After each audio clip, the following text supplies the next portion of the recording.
BJP विधायक कंवरलाल मीणा की सदस्यता को लेकर कांग्रेस के एक प्रतिनिधिमंडल ने आज जयपुर में गवर्नर से मुलाकात की। इस प्रतिनिधिमंडल में विपक्ष के नेता टीकाराम जूली और कांग्रेस के प्रदेश अध्यक्ष गोविंद सिंह डोटासरा शामिल थे। हमारे साथ विपक्ष के नेता टीकाराम जूली जी हैं। गवर्नर से मुलाकात का क्या उद्देश्य था और क्या बातचीत हुई? देखिए, एक देश के अंदर दो कानून नहीं हो सकते। हमारे नेता राहुल गांधी जी को एक सिंपल से केस के अंदर इस देश की सबसे बड़ी सजा सुनाई गई, जो आज तक किसी को नहीं सुनाई गई। मान आने के मुकदमे में 2 साल की सजा उनको सुनाई, जो उन्होंने कह दिया था कि भाई जो लोग पैसे लेके भाग रहे हैं उनका सरनेम मोदी क्यों है। इतनी सी बात। उनको 24 घंटे के अंदर आपने लोकसभा की सदस्यता समाप्त कर दी। लेकिन यहाँ पे कंवरलाल मीणा जी हैं जो विधायक हैं, और उन पे 3 केस चल रहे थे। 2 केस में 3-3 साल की सजा और 1 केस में 2 साल की सजा।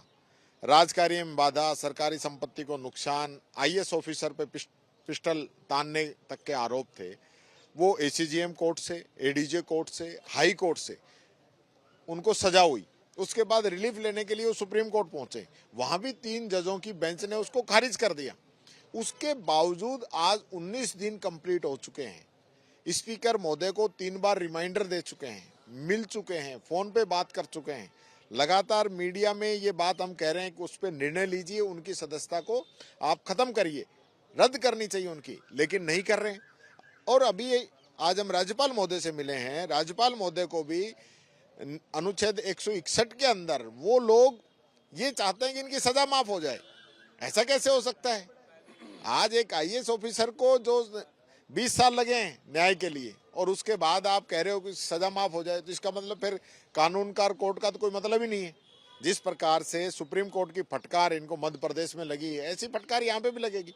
ये लोग बाबा साहब अम्बेडकर का जो संविधान है उसको मानते ही नहीं है, उसको लगातार कमजोर कर रहे हैं। देश के अंदर 2 तरीके के कानून नहीं हो सकते। तो इसी को लेकर हम राज्यपाल महोदय से मिले हैं। मांग क्या की आप लोगों ने? हमने कहा है कि उनको जो सजा माफ नहीं होनी चाहिए, और स्पीकर को निर्देश दें कि वो इस पर निर्णय करें और उनकी सदस्यता जो है उसको रद्द करें। तो क्या लगता है कि जो स्पीकर हैं वो पक्षपात कर रहे हैं, बचाव कर रहे हैं? कांग्रेस पार्टी उसके अलावा फिर अब क्या करेगी?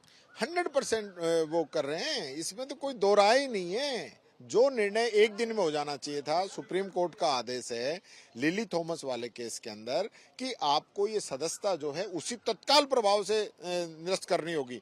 लेकिन तत्काल प्रभाव तो छोड़ दीजिए, 19 दिन बीतने के बाद में भी इन्होंने उसको अभी तक बरकरार रखा है और उस पर कार्रवाई नहीं कर रहे हैं, क्योंकि भारतीय जनता पार्टी का विधायक है। कांग्रेस पार्टी आगे क्या करेगी इस मामले में? आगे हम चुप बैठने वाले नहीं है, बड़े आंदोलन करेंगे, हम बात करेंगे। अभी देखते हैं क्या करते हैं, नहीं तो पूरे प्रदेश के अंदर आंदोलन होगा। अच्छा, प्रधानमंत्री जी 22 को राजस्थान आ रहे हैं, बीकानेर में ऑपरेशन सिंदूर के बाद उनकी पहली सार्वजनिक सभा होगी। कांग्रेस पार्टी से कैसे देखती है? देखिए, मैं समझता हूं कि आज देश के अंदर जिस प्रकार का ऑपरेशन सिंदूर जो चला, और पूरे देश की जनता ने, पक्ष ने, विपक्ष ने, सब लोगों ने सेना का सहयोग किया, सेना का साथ दिया, सेना का मनोबल बढ़ाने का काम किया, और सेना ने भी जबरदस्त काम किया। लेकिन उसके बाद जिस प्रकार से इनके डिप्टी सीएम, इनके विधायक, इनके मंत्री जिस प्रकार का बयान दे रहे हैं, वो सेना को सम्मान देने वाला नहीं है। और यहाँ तक कि विदेश मंत्री का ये बयान आना कि हमने पाकिस्तान को पहले ही बता दिया था कि हम अटैक कर रहे हैं, तो इसकी वजह से हमारे कितनी जो है वायुयान हमारे क्षतिग्रस्त हुए, कितने उनको गिराया गया, कितनी जनहानि हुई, और कितने आतंकी उनके इस बयान की वजह से बच निकले, उनके फोन करने की वजह से। वो मोदी जी को यहाँ क्लियर करना चाहिए। एक देश के अंदर आप किस प्रकार की भाषा बोल रहे हैं?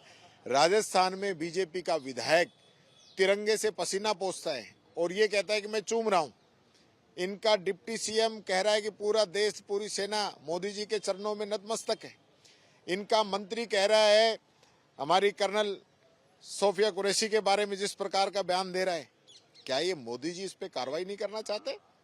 क्यों नहीं करना चाहते हैं? दोगली बातें करते हैं, दोहरी नीति अपनाते हैं। डबल इंजन की काहे की सरकार है? डबल इंजन की तो कार्रवाई करिए ना आप, वो तो करना नहीं है। तो आप लोग चाहते हैं कि यहाँ आए, पब्लिक मीटिंग एड्रेस करें, तो कार्रवाई करके आए? कार्रवाई करके आए, बताएं जनता को, देश को कि हम कार्रवाई करने वाले लोग हैं। नहीं तो झूठ तो पहले से ही बोलते आ रहे हैं।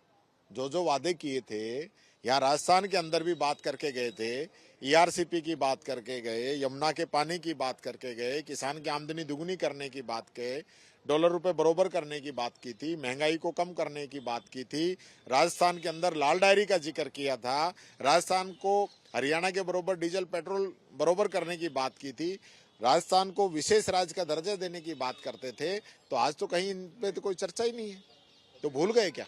एक अंतिम प्रश्न ये है कि ऑपरेशन सिंदूर के दौरान झुंझुनू के भी एक सैनिक शहीद हुए थे।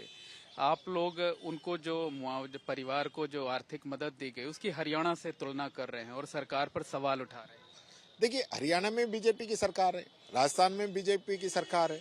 शहीद देश के लिए हुआ है, न कि कोई राजस्थान या हरियाणा के लिए हुआ है। शहीद तो पूरे देश का है, किसी जाति, किसी धर्म, किसी पार्टी का नहीं होता।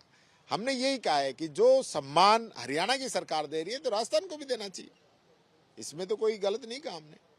बहुत बहुत धन्यवाद। ये हैं टीकाराम जूली जी, जिन्होंने आज गवर्नर से मुलाकात की और साथ ही साथ विधायक कंवरलाल मीणा के मुद्दे पर कहा कि 2 तरीके के कानून नहीं चलेंगे, उनकी सदस्यता रद्द करनी ही होगी और नहीं तो इस बारे में कांग्रेस पार्टी आंदोलन करेगी। कैमरामैन गोविंद साहू के साथ मोहम्मद मोइन, एबीपी न्यूज, जयपुर।